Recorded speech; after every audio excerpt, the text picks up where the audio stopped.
Qui sont pour? Qui sont contre? Abstention. Le budget sous examen est donc réservé. Les projets d'édit budgétaire exercice 2022 de la province du Lualaba a été jugé recevable par les élus provinciaux ce mercredi 15 décembre 2021 au cours d'une séance plénière présidée par Louis Kamweni, speaker de cet organe.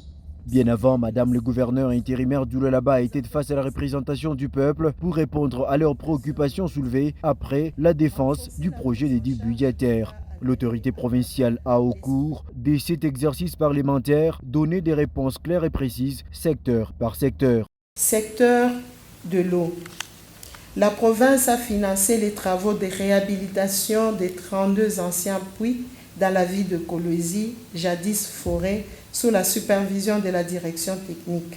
Les travaux se poursuivent. La Régie des eaux bénéficie également des subventions, avec les raccordements de puits de la Gécamine Mutoshi à la sous-station Chemaf par la SNEL. Il y a augmentation de la production en eau, avec comme conséquence l'amélioration de la desserte dans la ville de Kolwezi et les raccordements de quelques quartiers voisins. En outre, l'exécution des travaux de forage des 50 puits supplémentaires dans la ville de Kolwezi se poursuit pour une meilleure couverture de toute l'entité. Votre gouvernement entend également appuyer les ménages agricoles, les coopératives et fermiers en intrants agricoles, en insufflant une nouvelle dynamique qui permettra à la province de constituer un fonds de roulement pour appuyer les campagnes agricoles ultérieures, par la récupération du coût d'investissement et l'émergence de la classe moyenne au niveau de ces secteurs. Sur la question de la viabilisation des ZEA, des zones d'exploitation artisanale, et leur état de lieu dans notre province.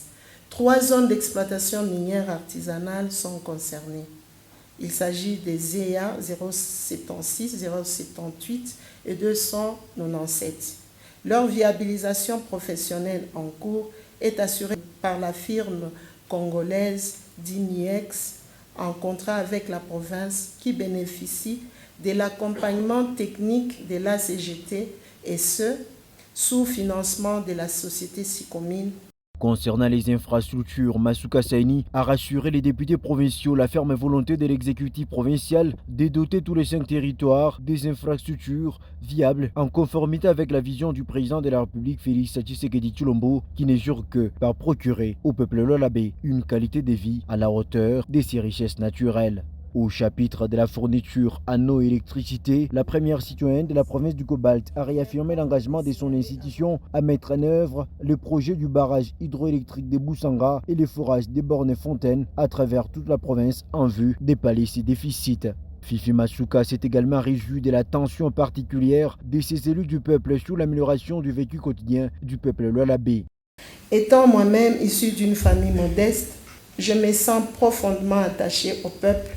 Ainsi, toute mon action au cours de cette année qui commence bientôt sera guidée par le principe de l'amour du prochain.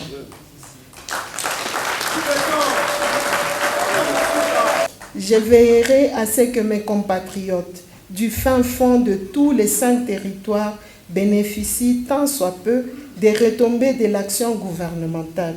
C'est dans cet objectif que les équipes de forage sont déjà diligentées à Saji, à Kakopa, Malonga, Mungulunga et à Sandoa.